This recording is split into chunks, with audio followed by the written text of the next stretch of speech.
감동이 몰려왔습니다. 예수님이 이 땅에 오셨다는 것이 나에게 무슨 의미가 있지? 또 이 세상에는 무슨 의미가 있지?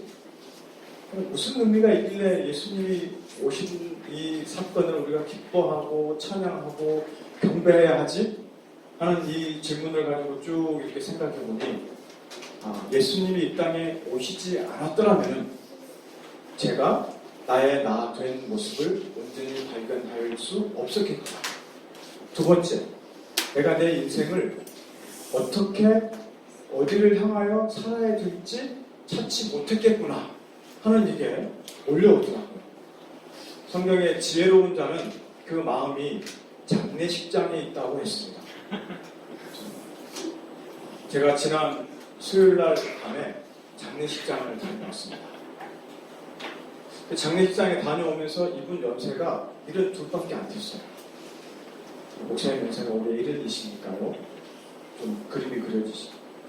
근데 장례식을 다녀오면서 제가 한켠에 들었던 생각은 이 땅에서 어떻게 사는 것이 가장 아름다운 인생인가 하는 것이 제 안에 있습니다. 그 아름다운 인생의 마지막 끝은 아름다움을 발견한 첫 시작에서부터 시작했구나.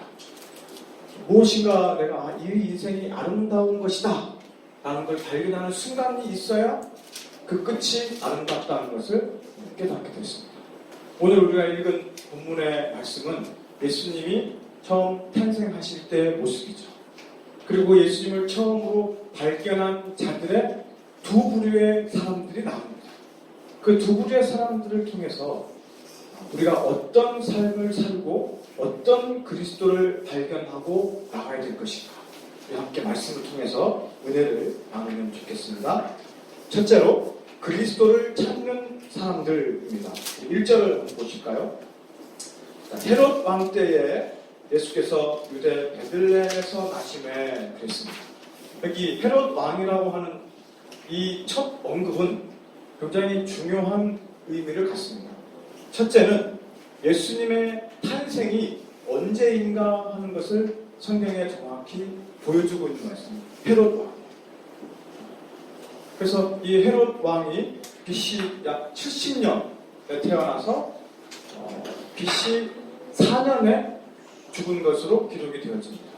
그러니까 예수님이 그러면 헤롯 왕이 죽은 시점이 성경에 기록되어 있기 때문에 어느 시점에 태어났는지, 즉 예수님의 탄생이 역사적인 탄생인 것을 볼 수 있죠.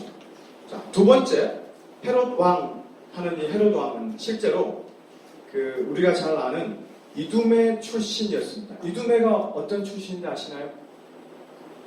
아브라함과 또 이삭의 두 아들이 있죠. 누가 있습니까? 에서와 야곱이 있죠. 그 야곱 족속을 따라서 아브라함, 이삭, 야곱으로 이어지는 믿음의 계승이 가는데 곁다리, 장자이지만 장제의 노릇을 하지 못한 에서, 이 에서가 바로 이두메의 조상이에요. 그렇기 때문에 헤롯 왕은 이두메 출신인데 당시 로마의 황제에게 이 아부를 잘했어요. 정치적인 술수가 아주 뛰어났어요. 그래서 그가 로마의 원로원의 승인을 받아서 이 유대 지역을 다스리는 왕이 되었습니다. 근데 그가 인생에 컴플렉스가 있죠. 유대 지역을 다스리는데 어떤 컴플렉스가 있는 거예요? 자기는 에서의 족속의 컴플렉스가 있는 거예요. 이 영적 정통성을 따라가지 못하는 이것 때문에 당시 이스라엘에 하스몬 왕가가 있었습니다. 그 하스몬 왕가의 공주와 재혼을 했어요. 그리고 유대인들에게 좋은 이미지, 환심을 사기 위해서 성전을 새롭게 지었어요. 그래서 그 당시의 성전을 우리가 뭐라고 불러요? 헤롯 성전이라고 부르는 거예요. 자, 이 정도 되면 헤롯이 거기에서 왕노릇을 하고 유대 지역을 잘 다스리기 위해서 어떤 노력을 했는지 알겠죠. 그런데 반면 헤롯의 이중성이 있습니다. 헤롯이 자기 정통성을 온전히 세우고 왕권을 지키기 위해서 어떤 일을 벌였어요? 나중에는 자기 아내를 죽입니다. 친족들 몇 명을 죽입니다. 심지어는 자기 아들을 2명까지 죽이죠. 어떻게 이게 가능할까? 근데 우리 사극을 보면 조선시대에 왕이 자기의 왕권을 지키기 위해서 어떻습니까? 기꺼이 자기의 아들을 죽이죠. 아침에 우리 목사님과 집사님들 모였습니다. 목사님이 한마디를 딱 던지는 거예요. 왕권을 지키기 위해서 몸부림쳤던 한 사람, 영조대왕. 영조대왕은 무술이 출신이잖아요. 근데 그 영조대왕이 자기 아들이 누구죠? 사도세자. 사도세자는 영조대왕의 아들이기 때문에 정통 혈통이 된 거예요. 자기는 무술이 출신이지만. 그래서 많은 사람들이 이 사도세자를 잘 따랐습니다. 그러자 왕이었던 영조가 왕권의 위협을 느끼죠. 그래서 그렇게 똑똑했던 사도세자를 핍박하기 시작합니다. 그래서 사도세자가 그 아버지에게 잘 보이기 위해서 몸부림을 치다가 결국에는 뒷주에서 죽죠. 그 사건을 누가 봅니까? 사도세자의 아들이었던 어린 정조가 그걸 본 거예요. 그래서 나는 어떻게 왕이 되어야 되겠다. 철저하게 발톱을 감춥니다. 그리고 왕이 되어서 자기 아버지를 죽인 정적들을 다 제거를 시키죠. 다시 말해서 왕권, 즉 권력을 지키기 위한 몸부림은 동서고금이 없습니다. 그렇죠. 지금 헤롯이 이래요. 근데 예수님이 바로 이 헤롯 때에 태어났습니다. 헤롯 왕이 정치적 수수가 뛰어났고 자기 자리를 지키기 위해서 그렇게 몸부림치던 그때에 누가 등장하죠? 오늘 1절 하반절을 보니 동방으로부터 박사들이 예루살렘에 이르렀습니다. 그들이 와서 무엇을 찾았나요? 우리 2절을 같이 한번 읽을까요? 시작! 유대인의 왕으로 하신 이가 어디 계시냐? 우리가 동방에서 그의 별을 보고 그에게 경배하러 왔노라 하니. 동방으로부터 박사들이 왔습니다. 우리가 잘 아는 대로 많이 들은 스토리죠. 예전에는 이랬습니다. 동방 박사 3사람이 찬송가가 그게 있었어요. 제가 어릴 때 동방 박사 3사람 그래서 제 성경에 동방에서 박사들이 3사람이 온 줄로 알았어요. 근데 나중에 보니 그냥 박사들이에요. 근데 우리가 잘 아는 대로 이 박사들은 당시 동방은 페르시아 그리고 바벨론 지역을 뜻했습니다. 근데 이들이 어떻게 해서 별을 보고 찾아왔을까? 여러 가지로 추측을 해볼 수 있는데 바벨론으로 누가 끌려갔습니까? 남유다의 백성들이 끌려갔죠. 그래서 그들이 끌려가서 그 바벨론 지역에서 그들이 유대 공동체를 이루면서 동일하게 성경을 그곳에서 읽었고 그 성경의 영향을 받은 사람들이 오늘 박사들. 이 박사들은 별을 연구하는 점성술사들로 이렇게 알려져 있죠. 그런데 구약 성경에 보면 민수기 24장 17절에 한 별이 야곱에게서 나오며 한 주가 이스라엘에게서 일어나서 모압을 이쪽에서부터 저쪽까지 쳐서 무찌르고 하는 말이 있어요. 그러니 이 점성술사들이 뭘 본 거예요? 무엇을 들은 거죠? 한 별을 들었어요.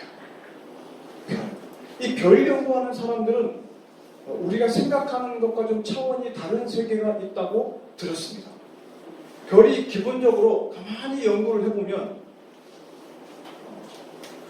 규칙성을 가지고 있대요. 규칙성을. 그런데 그 규칙성이 대대로 기록된 규칙성이 있대요. 봄에 동쪽 하늘은 뭐가 있고 여름에 서쪽 하늘은 뭐가 있고. 그래서 이 점성술사들은 그거에 익숙해져 있었는데 드디어 이 동방의 박사들이 한 별을 새롭게 발견했습니다. 그러자 그 새롭게 움직이는 별을 바라보며 무엇이 떠올려졌을까요? 바로 민수기에 유대인들이 믿었던 구약의 그 말씀이 그들 가운데 떠올려지기 시작한 거죠. 그래서 드디어 그들은 그 별을 따라 갔는데 그들이 그 별을 따라와서 오늘 예루살렘에 이르러 어떤 독특한 표현 한 가지를 얘기하죠. 유대인의 왕이 어디에서 날 것인가 물어요. 이 신약 성경을 연구하는 분들은 이 유대인의 왕이라는 표현에 주목을 하기 시작합니다. 자, 이스라엘 백성들은 장차 하나님께서 약속하신 메시아, 그 메시아를 어떻게 표현했을까요? 오늘의 첫 번째 퀴즈. 어떻게 표현했을까요? 힌트는 마태복음 1장 1절에 있습니다. 어떤 표현이죠? 유대인들은 다윗의 자손이라고 표현을 했어요. 다윗의 자손. 그래서 뒷부분에 가면 그 마태복음 9장 27절에도 두 맹인이 등장합니다. 그때 그들이 예수님을 향하여 다윗의 자손 예수여 우리를 불쌍히 여기소서 한 거예요. 그러니까 유대인들에게는 장차 오실 메시아 그리스도가 어떤 표현으로 있는 거예요? 다윗의 자손이라는 표현으로 있는 거죠. 그런데 유대인의 왕이라고 하는 것은 누가 쓴 표현이에요? 이방인이 유대에 나타날 메시아를 바라보면서 썼던 표현이 바로 유대인의 왕이에요. 그래서 예수님께서 십자가에 못 박혀 돌아가실 때에 기억나시죠?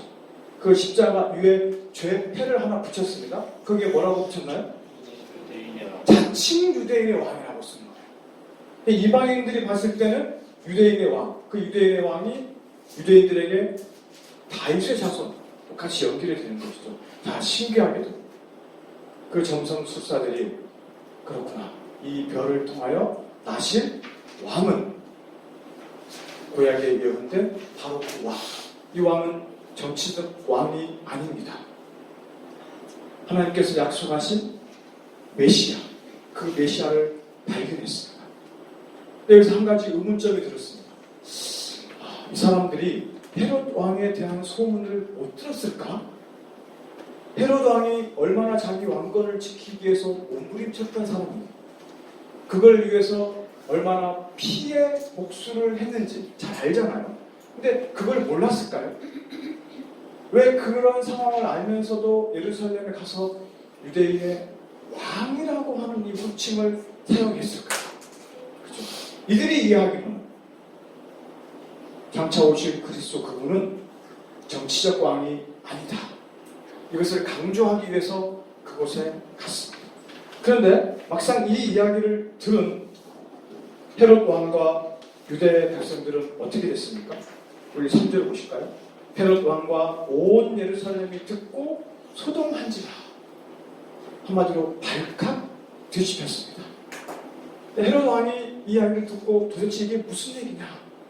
자기의 왕권 말년입니다. 이 말년에 자기의 왕권이 저렇게 뒤집히는 것이 아닌가 하는 두려움이 있었어요.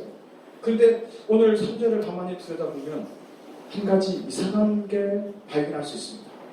헤롯 왕은 듣고 소동하였는데 온 예루살렘은 기뻐하였더라. 사실 이 메시지가 나와야 정상일 것 같아요. 유대인들이 기다리고 있잖아요. 메시아를. 그죠? 그들이 기대했던 메시아가 어떤 메시아인지는 모르겠으나 그들은 지금 로마의 속국입니다. 그리고 제대로 된 왕이 아니에요. 그 헤롯 왕 밑에 다스림 받고 있는 그들 가운데 정말이지 자기를 구원해줄 메시아가 오기를 학수고대하며 기다리고 있지 않았을까요? 근데 그들까지도 어때요? 이 소식을 듣고 발칵 뒤집혔다는 것이죠. 이 대목을 놓고 어떤 학자는 이렇게 표현하더라고요. 이거 학습 효과다. 이들이 지금 헤롯 왕에게 얼마나 공포 정치에 시달렸는지. 그래서 누군가가 왕으로 오기만 한다 그러면 야 이거 큰일 났다. 새로운 왕권 쟁탈전이 벌어지는 거예요. 우리 북한 땅을 한번 생각해 볼까요? 어린 나이에 북한의 최고 책임자가 된 김정은. 그가 왕이 아니죠. 그가 최고 지도자에 올랐을 때 누가 가장 큰 공헌을 했습니까? 그의 고모부였던 장성택으로 알려져 있죠. 그런데 장성택이 어느 날 갑자기 아주 처참한 피해 수청을 당했어요. 벌써 오래전 일입니다. 어떻게 해서 그런 일이 생겼을까? 장성택과 김정은 함께 있는 사진을 어떤 정치평론가가 다 분석을 했어요. 그랬더니 딱 한 대목을 찾은 거예요. 어떤 대목이냐면 김정은이 여기에 서 있고 장성택이 비슷한 위치에 서서, 원래 비슷하게 서면 안 돼요. 비슷한 위치에 서서 뒷짐을 살짝 지고 있는 것이 발견된 거예요. 야, 이거 심각하다. 이거다, 이거. 아무래도 장성택이 백두혈통의 고모부였으니까 뭐가 있지 않았겠습니까? 근데 김정은이 심각하게 무엇인가 있었던 것 같아요. 자기 입지가 분명하지 않았어요. 더군다나 자기의 미국 형이었던 한 사람이 있었죠. 그 한 사람이 중국에서 비호한다는 소문이 있었던 거예요. 외국을 떠들고 있는데 그 한 사람이 또 위협이 된 거죠. 그래서 차례차례 가차없이 숙청을 했습니다. 그래서 지금 어때요? 어떤 학자들은 북한이 왜 확 뒤집어지지 않을까 학습을 갖답니다. 털끝만이라도 건들기만 하면 그냥 끝나는 거예요. 이 이스라엘 백성들의 모습이 지금 그 모습 아닐까요? 자, 그러자 헤롯 왕이 이 놀란 가슴을 안고 유대에 있는 대제사장들과 백성의 서기관들을 몽땅 모아놓고 묻습니다. 매우 중요한 질문을 합니다. 그리스도가 어디에서 나겠느냐? 헤롯의 이 질문은 어떤 의미를 나타낼까요? 먼저 그들에게 찾아왔던 동방의 박사들이 우리가 그를 찾아 경배하러 왔노라 라고 얘기했죠. 그래서 헤롯 왕이 실제로 그리스도를 찾아서 경배하기 위함이었을까요? 실제로 이 헤롯 왕이 박사들에게 7절, 8절, 9절에 보면 박사들을 가만히 불러드립니다. 그리고 별이 나타난 때를 자세히 묻고 베들레헴으로 보내시는데 가서 아기에 대하여 자세히 알아보고 찾거든 나한테 구하라. 나도 그에게 경배를 하고자 한다라고 얘기했어요. 사실 헤롯 왕의 이 의도는 무엇이었습니까? 왕권에 대한 저해 요소를 좀 제거하기 위해서. 그리고 실제로 그 뒤에 이어지는 본문이죠. 마태복음 2장 13절에서 16절까지 내용을 보면 결국 그 예수를 찾아서 어떻게 하겠다는 거예요? 죽이겠다. 그래서 그 당시 베들레헴에 있었던, 그리고 그 주변에 있었던 2살 이하의 남자아이들은 모조리 몰살을 시켜버립니다. 헤롯 왕이 그리스도를 찾은 목적, 이유, 자기의 왕권을 견제하는 그 수단을 완전히 없애버리는 상황이 된 것이죠. 근데 그때 누가 동일하게 등장을 합니까? 4절에 대제사장과 백성의 서기관들이 함께 등장을 했습니다. 이들은 구약 성경 말씀에 능통한 자들이었죠. 그래서 그리스도가 어디에서 날 것인지 알고 있었습니다. 근데 그리스도가 어디에서 나는 것인지 안다고 해서 그죠. 그 그리스도를 온전히 찾았나요? 그렇지 않았습니다. 오늘 본문에서 그리스도를 온전히 찾은 사람들이 누구였습니까? 그들은 동방에서부터 별을 바라보고 찾아온 박사들이었습니다. 그들은 그리스도를 찾아온 목적이 무엇이었죠? 경배였습니다. 2절을 보면 그들은 처음부터 그리스도를 찾아서 경배하기 위해서 왔다고 했습니다. 그리고 9절, 10절, 11절을 보면 그들은 아기께 엎드려서 황금과 유향과 몰약을 드리며 경배를 했습니다. 이들이 그리스도를 찾는 과정을 자세히 구체적으로 살펴보면 그들은 처음부터 끝까지 그리스도를 찾는 목적이 변함이 없음을 알 수 있습니다. 그리고 그 한 별을 찾았을 때 10절 그들이 별을 보고 매우 크게 기뻐하고 기뻐하더라. 그들이 얼마나 기뻐했으면 크게 기뻐하고 기뻐했다고 기록되어 있을까요? 그렇죠? 우리 어느 때에 기쁨이 있습니까? 우리 인생에 언제 우리는 기쁨을 표현하죠? 제가 이 기쁨에 대해서 가장 문제의식이 있는 분이 여기 계신 분들 중에 우리 김규섭 집사님 같아요. 이분이 늘 나는 기쁜가? 이 질문을 잊을만 하면 한 번씩 던져요. 나는 과연 기쁜가? 나는 무엇 때문에 기쁜가? 그러면서 결론은 나는 예수님 때문에 기쁜가? 라고 하는 이 질문으로 꼬리를 들여다봅니다. 정상적인 질문 아닌가요, 우리에게? 오늘 동방의 박사들이 그 예수를 발견하고 기뻐했습니다. 왜 그렇게 기뻐했을까? 그토록 찾고 찾던 것을 찾았기 때문에 기뻐했을까요? 그것은 우리가 성경 전체를 바라볼 때, 그리고 우리의 신앙을 바라볼 때 알 수 있죠. 왜 그렇습니까? 예수, 그리스도, 메시아, 그분을 통해서 아까 제가 서두에 말씀드린 내가 누구이며 내가 어디로 가야 되며 어떻게 살아야 되는지에 대한 해답을 찾았기 때문에 그렇습니다. 신약 성경에 등장하는 수많은 인물들이 예수를 만났습니다. 예수를 만난 그들의 삶이 변화되었습니다. 왜 변화되었을까요? 예수를 내 인생의 목적으로 발견했기 때문에 그렇습니다. 예수를 통해서 그릇된 내 삶의 모습을 발견했기 때문에 그렇습니다. 예수를 통하여 나를 사랑하시고 구원하신 하나님의 뜻을 발견했기 때문에 그렇습니다. 그런데 그 마지막, 그리스도를 찾는 마지막 최종적인 목적이 뭐죠? 경배였습니다. 경배라고 하는 것은 무릎을 꿇고 엎드려 이마를 땅에 대고 절대자에게 최고의 경의를 표시하는 것, 이것이 경배입니다. 절을 하고 자기를 낮추어 상대방을 높이는 것이죠. 최근에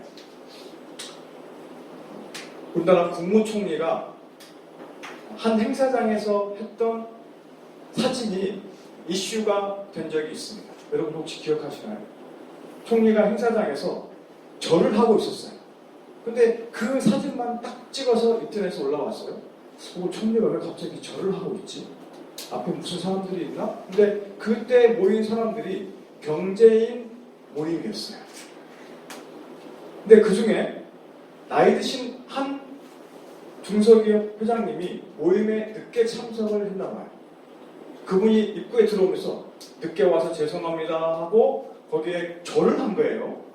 그러니까 총리가 당황하다가 자기도 그 절을 받아 그냥 맞절을 한 거예요. 절이라고 하는 것, 자기를 낮추고 상대방을 올리는 온전한 경배, 이것을 우리는 성경에서 예배라고 표현합니다. 동방의 박사들은 아기 예수님을 발견하고 그들의 엎드려 예배를 드렸습니다. 그들이 가지고 있는 최고의 황금과 유향과 몰약을 드리며 예배를 드렸습니다. 예배는 우리의 왕 되신 주님 앞에 나를 굴복시키는 것입니다. 나의 주권이 아니라 주님이 나의 주인 되신다는 사실을 인정하고 시인하는 것이 예배입니다. 그래서 우리 인생의 목적 되시는 그리스도를 우리가 발견하고 그분이 내 삶의 주인이시고 목적이신 것을 기뻐하고 즐거워하는 것이 예배입니다. 당신이 나의 그리스도시요 당신이 나의 주인이심을 고백하는 것이 예배입니다. 오늘 본문에 나타난 그리스도를 찾는 사람들, 이 세 부류의 사람들, 헤롯 왕과 그리고 유대의 백성들, 제사장들과 서기관들, 그리고 멀리 동방으로부터 온 박사들, 이 사람들을 통해서 볼 때 우리가 그리스도를 찾는 목적이 어디에 있어야 하겠습니까? 제가 어제 외출을 하고 밤에 전철을 타고 오는 길에 제 옆에 40대 중후반으로 보이는 두 여자분이 하는 대화를 들었습니다. 친구였던 것 같아요. 한 친구가 얘기합니다. 야, 내가 어제 찾아간 집이 있었는데 그 양반이 참 용하긴 용한 것 같아. 점을 보러 간 것 같아요. 왜 용한가 이야기를 해주는데 자기가 그 점장님 앞에 딱 갔더니 그분이 자기를 향해서 이런 얘기를 하더래요. 작년에 물가에 간 적이 많네? 라고 얘기를 했다는 거예요. 아니, 생각해보니까 작년에 물가에 가서 사고가 나가지고 죽을 뻔했다는 이 일이 있었는데 그걸 딱 맞추더래요. 야, 이분 용하다. 그러면서 올해 뭔가 있었고 어떻게 그걸 맞췄지? 내년에 이런 일이 있을 것이다 얘기를 하는 거예요. 근데 내년 일을 우리가 어떻게 알죠? 모르는 거잖아요. 그 일을 방지하기 위하여 한 가지, 뭐죠? 부적을 쓰라는 거예요. 해답. 그 얘기를 두 친구가 쭉 하면서 제 뇌리에 스치는 한 가지가 있었습니다. 세상 모든 사람들은 다 누구를 기다리고 있는가? 자기의 상황과 형편을 해결해 줄 그리스도를 저마다 기다리고 있구나. 그 그리스도가 되는 대상이 다를 뿐입니다. 어떤 사람은 돈을 그리스도로, 어떤 사람은 자기의 풍족한 삶을 그리스도로, 어떤 사람은 참으로 인생의 진리와 도를 찾는 것을 그리스도로 찾는데 그 진짜 대상을 알지 못할 때 헛된 그리스도를 따라 할 수밖에 없는 것을 보게 됐습니다. 예수님은 마태복음 24장에서 말세 때 나타나는 일들을 말씀하셨습니다. 마태복음 24장 23절에서 26절을 보면 그때 사람들 보라 그리스도가 여기 있다 혹 저기 있다 하여도 믿지 말라. 거짓 그리스도들과 거짓 선지자들이 일어나 너희를 미혹할 것이다. 말세에 어떤 일이 일어납니까? 여기에 그리스도가 나타났다고 얘기하고 저기에 그리스도가 나타났다고 이야기를 한다는 거예요. 이 말을 뒤집어 보면 저마다 자기가 그리스도가 된다는 것을 보여주겠습니다. 저는 성탄의 의미를 이것과 함께 한번 연결시켜서 묵상해 보았습니다. 성탄이란 무엇인가? 제게 찾아온 예수 그리스도, 그분을 내가 만난 성탄의 진짜 의미는 무엇일까? 내가 그리스도 된 삶에서 예수가 그리스도 된 삶으로 전환되는 것이 성탄입니다.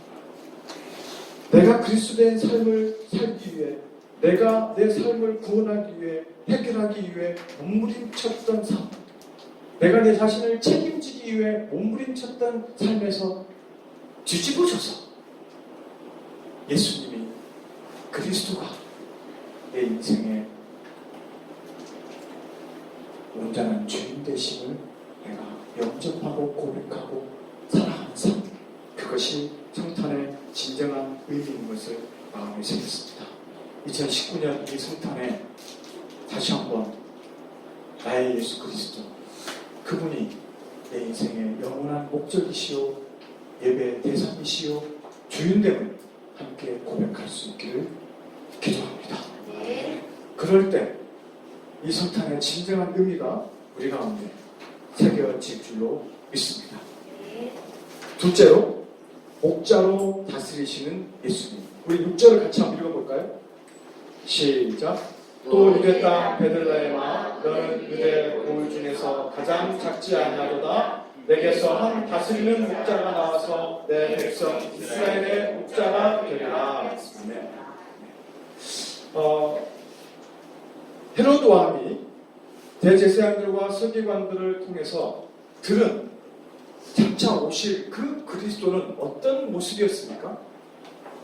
오늘 6절은 미가서 5장 2절에 나타난 말씀입니다. 내게서 한 다스리는 자가 나와서 내 백성 이스라엘의 목자가 되리라고 얘기했습니다. 근데 이 말씀은 사실 사무엘상 5장 2절 말씀과 같이 연결이 되어 있습니다. 미가서 5장 2절 말씀의 인용은 예수님께서 베들레헴 작은 곳에서 태어나기 때문에 베들레헴이 조그마한 시골촌 동네거든요. 그 시골촌 동네가 결코 작지 아니하다 하는 것을 강조를 했어요. 그런데 사무엘상 5장 2절을 보면 여호와께서도 왕에게 말씀하시기를 내가 내 백성 이스라엘의 목자가 되며 내가 이스라엘의 주권자가 되리라 이 얘기를 했어요. 이것은 다윗이 이스라엘 통일된 이스라엘의 왕이 되었을 때 그 백성들이 하나님께서 다윗 왕 당신에게 이렇게 말씀하셨습니다 라고 한 얘기의 한 대목이에요. 그래서 오늘 이 말씀은 장차 오실 그리스도는 그 백성들을 어떻게 다스린다고요? 한 다스린 자가 나와서 내 백성 이스라엘의 목자가 될 것이라고 얘기한다. 자, 이 말에는 부드러운 연결성이 있는 것 같으나 또 보면 상반된 점이 나타납니다. 다스린다고 하는 것은 통치와 군림을 의미하는데 유대인들에게 있어서 목자는 양들을 돌보고 섬기고 희생하는 낮은 위치거든요. 그러니까 군림하는 자가 어떻게 낮은 자의 목자의 위치로 내려올 수 있는가 하는 이 두 가지죠. 그런데 다윗 왕을 통해서 보여준 진정한 목자의 모습은 어떻습니까?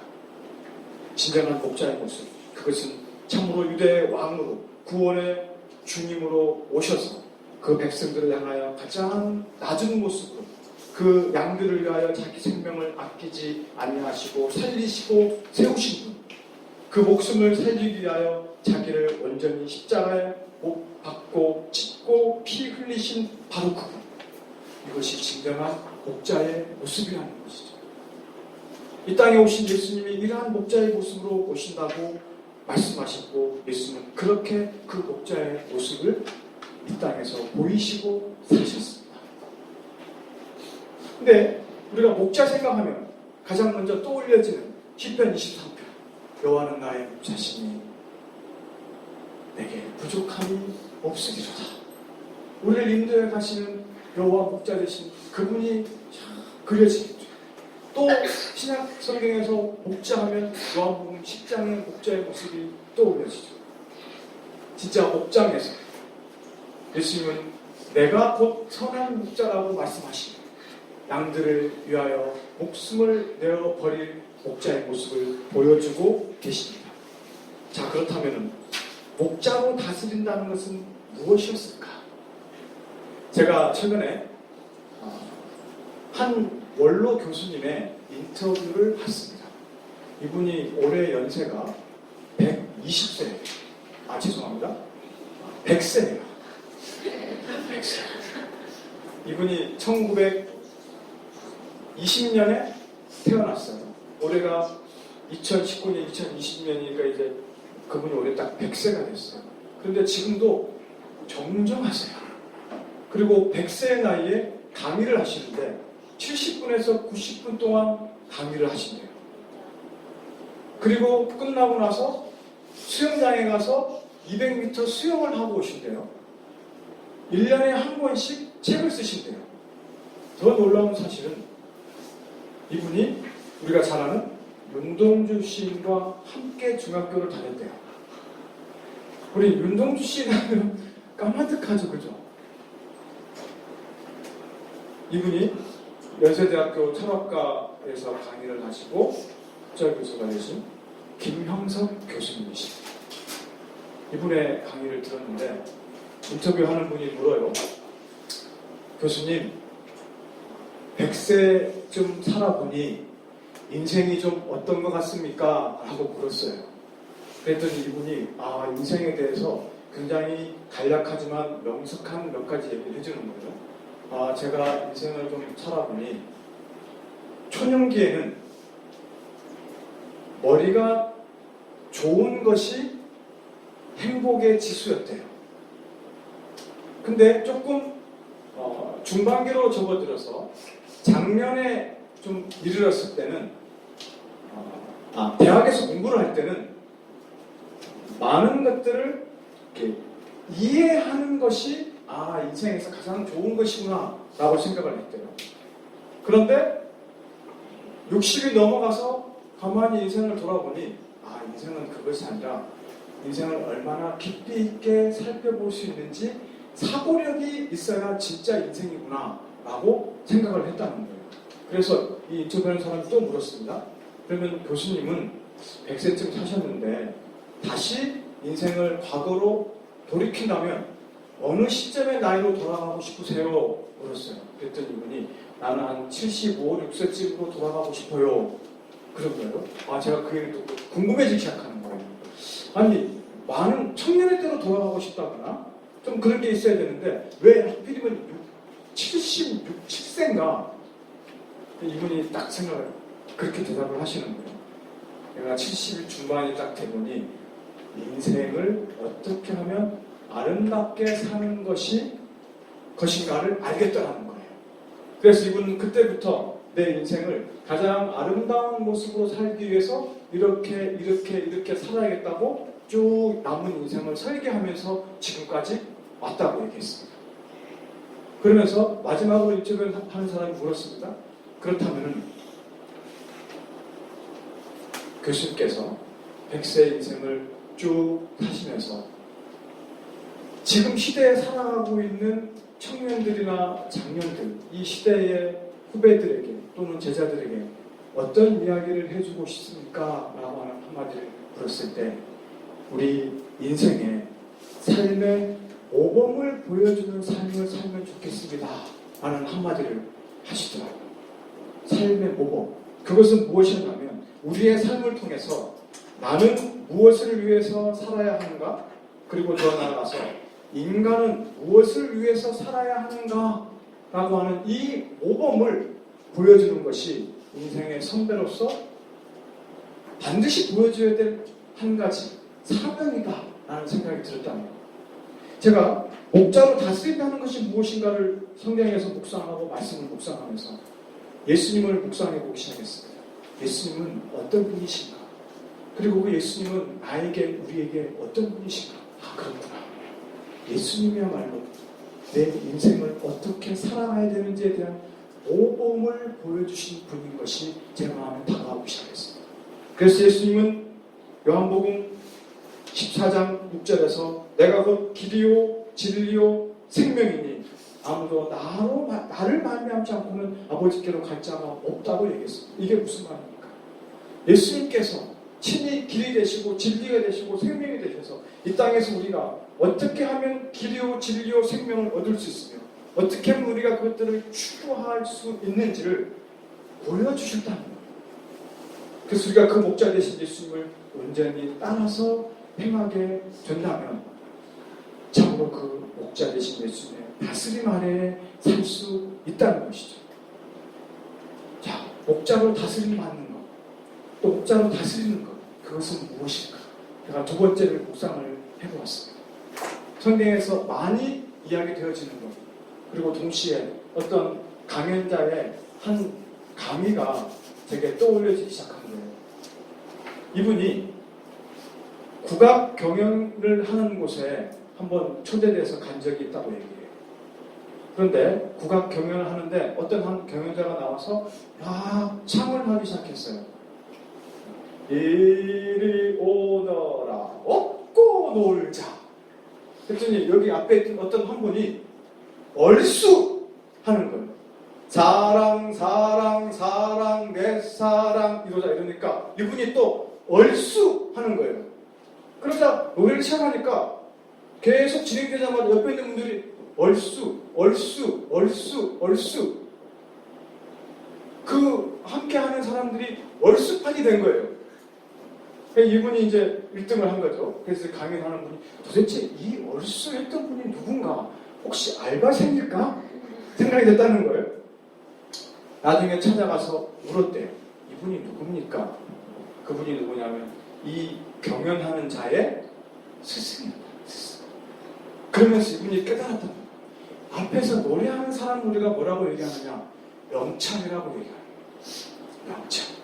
근데 명창을 명창되게 하는 사람이 누구냐? 귀명창이래요. 제가 이 한 단어가 가슴에 확 꽂히게 하겠습니다. 귀명창이구나. 귀명창은 다른 거 아니래요.